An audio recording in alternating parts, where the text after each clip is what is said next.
मृदभाषी परिवार महापर्व पर्युषण पर सभी को शुभकामनाएं प्रेषित करता है। पर्युषण का अर्थ है परि अर्थात चारों ओर से, उषण अर्थात धर्म की आराधना। श्वेतांबर और दिगंबर जैन समाज के पर्युषण पर्व भाद्रपद मास में मनाए जाते हैं। श्वेतांबर के व्रत समाप्त होने के बाद दिगंबर समाज के व्रत प्रारंभ हो जाते हैं। इसमें भगवान महावीर के मूल सिद्धांत अहिंसा परमो धर्म की राह पर चलना और जीवन जीना सिखाया जाता है, जिसके मूल में है आत्मा के द्वारा आत्मा को देखो। पर्युषण के 2 भाग हैं।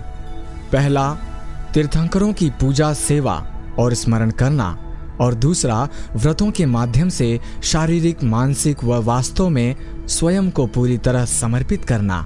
श्वेतांबर समाज के लोग 8 दिन तक इस पर्व को मनाते हैं, जबकि दिगंबर समाज के लोग इस पर्व को 10 दिनों तक मनाते हैं। भगवान महावीर के संदेश आज भी समूची मानव जाति के लिए समसामयिक है।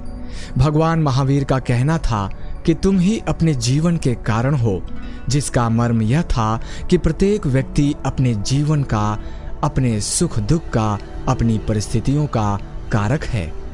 व्यक्ति अपने जीवन में अपने राग द्वेष और आसक्ति के द्वारा अपने व्यक्तित्व, अपने संबंधों और अपने आसपास की परिस्थितियों की संरचना करता है। भगवान महावीर ने राग और वैराग्य के साथ ही वितराग का उपदेश दिया। उन्होंने बताया कि आसक्ति और अनासक्ति में क्या अंतर है।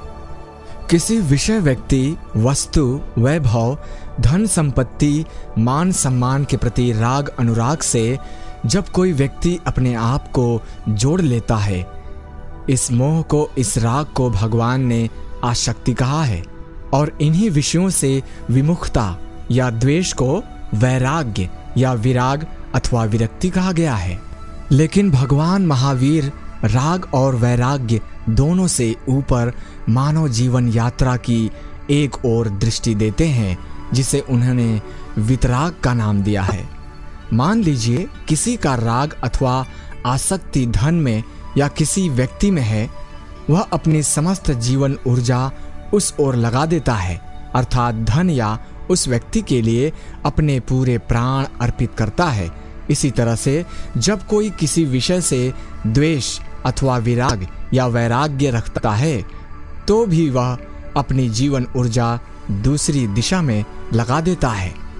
लेकिन ध्यान देने योग्य बात यह है कि दोनों ही परिस्थितियों में केंद्र में वही विषय होता है, अर्थात जैसे ही एक व्यक्ति धन कमाने की दौड़ में लगा हुआ है, उसके मन में केंद्र में धन ही है।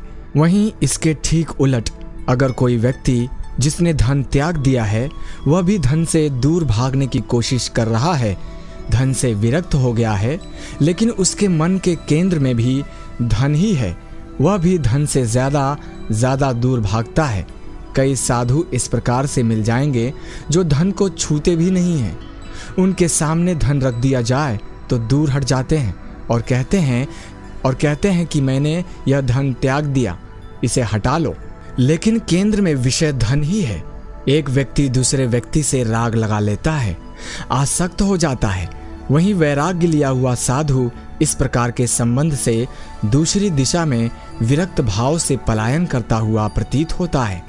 लेकिन दोनों ही स्थितियों में विषय व संबंध ही होता है।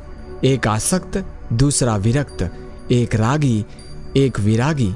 लेकिन भगवान महावीर मानव जीवन की चैतन्य दृष्टि को ऐसी अवस्था में, ऐसी ऊंचाई पर लाने की शिक्षा देते हैं जो राग और वैराग्य दोनों से ऊपर की स्थिति है, जिसे भगवान ने वितराग कहा है। वितराग अथवा अनासक्त भाव ऐसी स्थिति को बताया गया है जहां राग और विराग दोनों भावों से व्यक्ति का स्व जुड़ाव हुआ न रहे, अर्थात वह अनासक्त भाव की स्थिति में पहुंच जाए। इसे 10 लक्षण पर्व के नाम से जाना जाता है। दिगंबर संप्रदाय वाले 10 दिन तक पर्युषण पर्व मनाते हैं। उन्हें वे 10 लक्षण धर्म के नाम से भी संबोधित करते हैं। उत्तम क्षमा, उत्तम मार्दव, उत्तम आर्जव, उत्तम शौच, उत्तम सत्य, उत्तम संयम, उत्तम तप, उत्तम त्याग, उत्तम अकिंचन्य, उत्तम ब्रह्मचर्य। यह अनासक्त भाव साक्षी भाव भी कहा गया। साक्षी भाव अर्थात आसक्ति और विरक्ति दोनों से परे, जहां पर व्यक्ति का मानस साक्षी बन गया, जो कर्मों को देखने की स्थिति में पहुंच गया, जहां न उसकी आसक्ति रही, न ही विरक्ति, न राग, न द्वेष। आसक्त व्यक्ति का संसार सपनों और कल्पनाओं से अनंत तक बढ़ता चला जाता है, जो आकांक्षाओं में परिवर्तित हो जाती है, और विरक्त व्यक्ति की यात्रा भटकाव और खोज के वीराने की दिशा में होती है, और उसका संसार छूटता जाता है। सुख की आकांक्षा ही दुख के दोहराव में परिवर्तित होती है। इसलिए भगवान कहते हैं कि हर कर्म और भाव के साक्षी बनो। भगवान महावीर स्वामी हर कर्म और भाव को आदर पूर्वक व साक्षी भाव से करने का ज्ञान देते हैं। पर्युषण के समय जब 8 या 10 दिनों के लिए उपवास किए जाते हैं, इसकी बड़ी महत्ता है। यह तीर्थ कर्म जैसे है। यह उपवास जब किए जाएं तो यह आदर पूर्वक अर्थात अहोभाव से ईश्वर के प्रति कृतज्ञता पूर्वक बिना किसी आकांक्षा के किए जाएं, तो जीवन में धन्यता प्रकट होती है।